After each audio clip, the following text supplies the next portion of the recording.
Los padres de la Iglesia. ¿Qué es la patrología? La patrología es la parte de la teología cristiana que estudia la vida y obra de autores de los primeros siglos del cristianismo, a los cuales denominamos padres de la Iglesia. ¿Por qué los llamamos padres de la Iglesia? Padres de la Iglesia se llaman con toda razón, escribió Juan Pablo II en la Carta Apostólica Patres Ecclesiae, 27 de enero de 1980, a aquellos santos que con la fuerza de la fe, con la profundidad y riqueza de sus enseñanzas la engendraron y formaron en el transcurso de los primeros siglos.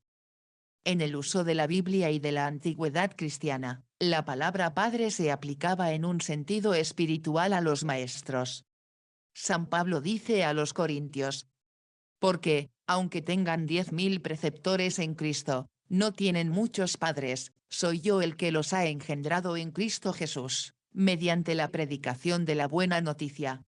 Y San Ireneo de León, 202. Cuando alguien recibe la enseñanza de labios de otro, es llamado hijo de aquel que le instruye, y éste, a su vez, es llamado padre suyo. Como el oficio de enseñar incumbía a los obispos, el título de padre fue aplicado originariamente a ellos. Posteriormente el concepto de padre se amplía, sobre todo, el nombre se usa en plural. Los padres antiguos, los santos padres, y se reserva para designar a un grupo más o menos circunscrito de personajes eclesiásticos pertenecientes al pasado, cuya autoridad es decisiva en materia de doctrina. En el siglo XVI, un dominico español llamado Melchor Cano, 1560, formuló en forma más precisa el concepto de padre, señalando 4 características distintivas que debe reunir un autor, para poder ser llamado padre de la Iglesia. Antigüedad. Los padres más recientes en Occidente y Oriente son Isidoro de Sevilla, 636, Ildefonso de Toledo, 669, Beda el Venerable, 735, y Juan Damasceno, 749. Santidad de vida, canonizados o se les considere santos. Doctrina ortodoxa. Se excluye a los escritores abiertamente heréticos, cismáticos, y a aquellos cuyas obras contienen graves y sistemáticos errores. Aprobación eclesiástica. Basta un reconocimiento tácito por parte de la Iglesia. En una definición más amplia, como la que da Deiverbum número 8, puede hablarse de los padres de la Iglesia como los profetas de la palabra de Dios.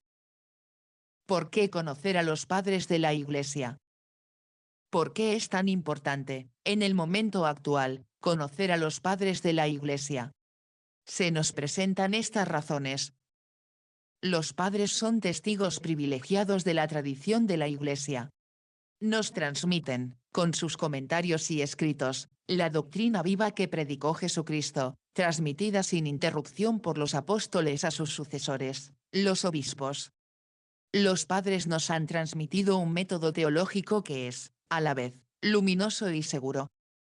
Constituyen intérpretes privilegiados de la Sagrada Escritura, a la luz de la tradición, de la que son exponentes de primer plano, y apoyados en una vida santa, captan con especial facilidad el sentido espiritual de la Escritura, es decir, lo que el Espíritu Santo ha querido comunicar a los hombres por medio de la Iglesia. Por otra parte, a los santos padres debemos, en gran parte, la profundización científica en la doctrina revelada, que es la tarea propia de la teología. No solo porque ellos mismos constituyen una fuente de la ciencia teológica, sino también porque muchos padres fueron grandes teólogos, que utilizaron las fuerzas de la razón para la comprensión científica de la fe, con plena docilidad al Espíritu Santo. Los escritos que nos han legado ofrecen una riqueza cultural, espiritual y apostólica, que hace de los padres los grandes maestros de la Iglesia de ayer, de hoy y de siempre. Los padres predicaban o escribían con la mirada puesta en las necesidades de los fieles, que en gran medida son las mismas ayer que hoy. En los padres hay algo de singular, irrepetible y perennemente válido, que continúa vivo y resiste a la fugacidad del tiempo. Estas afirmaciones nos ilustran cómo las vidas y los escritos de los padres constituyen un verdadero tesoro de la Iglesia, un tesoro cuyo conocimiento y disfrute no debe quedar reservado a unos pocos, ya que es patrimonio de todos los cristianos. Nuestras sociedades occidentales, bajo muchos aspectos, corren el riesgo de verse poco a poco separadas de sus fuentes remotas. Lo que está en juego es la identidad, que paradójicamente, solo se mantiene viva y creativa a condición de no perder contacto con sus raíces. Una civilización sin memoria se transforma en una civilización sin porvenir. El surgimiento de la era patrística. Una vez concluida la revelación del Nuevo Testamento con el Apocalipsis de San Juan, comienza el tiempo de la Iglesia, es decir, el tiempo en el que la comunidad del creyente en Cristo, dispersa por el mundo, afronta las pruebas de la historia guiada por el Espíritu Santo. En la dinámica, muchas veces conflictiva, de la existencia cotidiana, surgen problemas de diversa naturaleza que lleva a los fieles a buscar soluciones, conforme a lo enseñado por el Evangelio. Esto se dio especialmente en la época y ambiente en los que se desarrolló originalmente el cristianismo, donde se multiplicaban las manifestaciones de hostilidad con la nueva religión. Fue tarea especialmente de los padres elaborar respuestas, que por su autoridad representan, todavía hoy, puntos de referencia obligados para la comunidad eclesial. Los padres fueron casi siempre obispos, y por lo tanto tenían grandes responsabilidades pastorales, que por la predicación y los escritos influyeron en forma notable, tanto en el desarrollo de la doctrina cristiana como en la formación de las costumbres cristianas, uniendo en ellos las características constantes de la vida santa, de la obediencia y de la antigüedad. Ubicación temporal. Es común datar el periodo patrístico desde el año 100 después de Cristo, Clemente Romano, 97, a la mitad del siglo VIII, Juan Damasceno 749. Naturalmente, cuanto más antiguo sea un padre, más autorizado será su testimonio, siempre que su doctrina resulte acorde con lo que Jesucristo reveló a la Iglesia, y su conducta haya estado en sintonía con esas enseñanzas.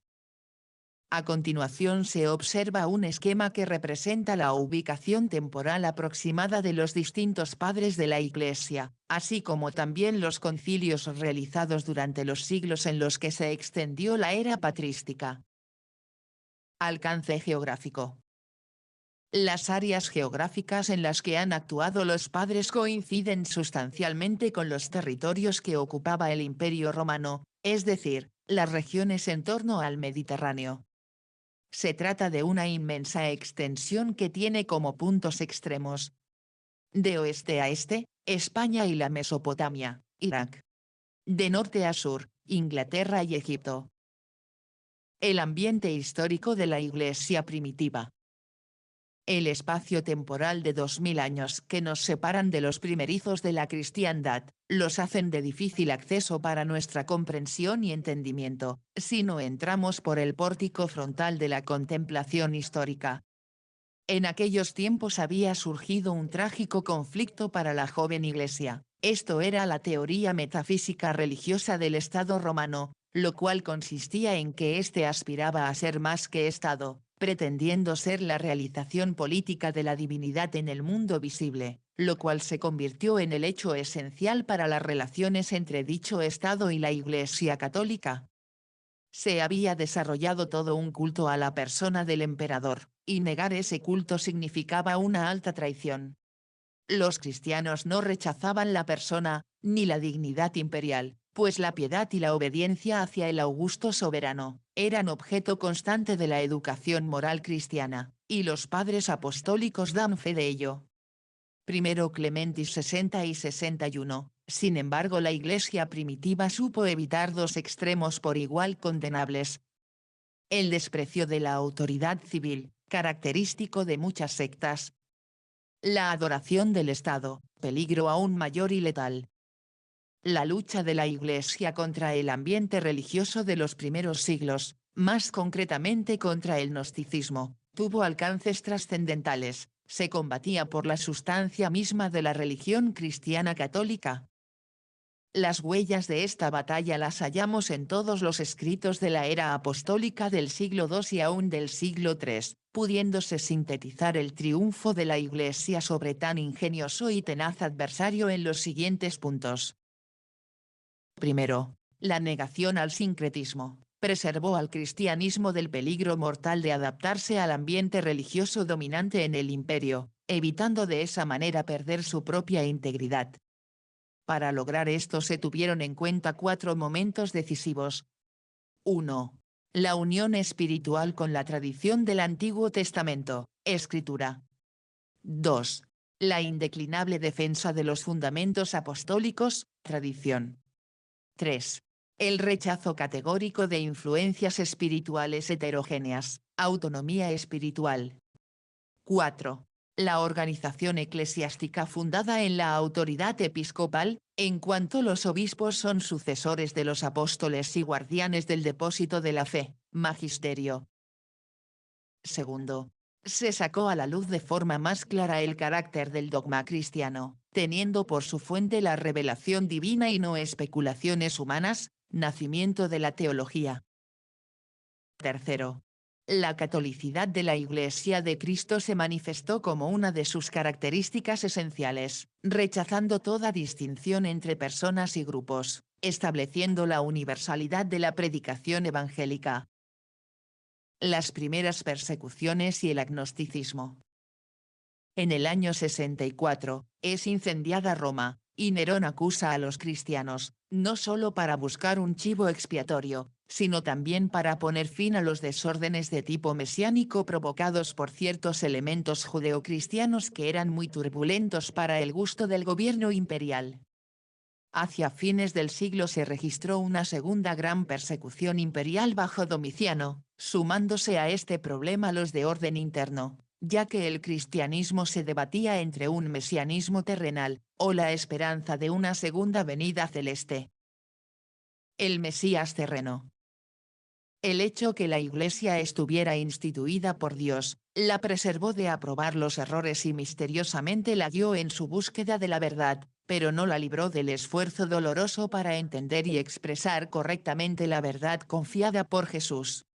En el año 67, para huir de los romanos, un grupo de cristianos dejó Jerusalén para refugiarse en el norte. Después de la masacre de sus compatriotas, regresaron y quedaron esperando que Jesús viniese a salvarlos con armas y un ejército. Una segunda venida celestial. Mucho más al norte de Asia, hoy Turquía, el mesianismo terreno afortunadamente había pasado, en cambio se esperaba a Jesús sobre las nubes. Triunfó esta concepción que es la ortodoxa, pero se esperaba que esta llegada celestial fuera inmediata. Al comienzo, el mismo Pablo pensaba de esa manera, pero al no ocurrir lo esperado, surgió la decepción, y para los más débiles de espíritu, la desesperación, formándose la corriente gnóstica. Los gnósticos insistían en el hecho que la mayoría de los hombres creen en el misterio de la fe, mientras que solo una élite logra penetrar en el sentido. Esto es herético, porque ningún cristiano puede penetrar en el sentido de los misterios cristianos. Un obispo y un niño viven la misma vida sobrenatural de la fe. El gnóstico cristiano puede ser caracterizado por 4 puntos principales. A. El Dios del Antiguo Testamento es un Dios malvado, ha desatendido nuestra esperanza. El Antiguo Testamento debe ser rechazado. B. El mundo visible es malvado, pues es la creación del Dios malvado. C. El Dios de Cristo es bueno, estuvo escondido hasta que se reveló en Cristo, que es un redentor casi mítico de repercusión casi cósmica. D. El mundo espiritual es bueno, es la creación del Dios bueno revelado en Jesús. Inmersa en la herejía gnóstica, la Iglesia pequeña tenía verdaderamente necesidad de grandes líderes. Prácticamente los apóstoles habían desaparecido, pero Dios hace surgir verdaderas columnas de la ortodoxia, que se transforman en esos líderes, herederos de Abraham y de Moisés, que llamamos padres de la Iglesia.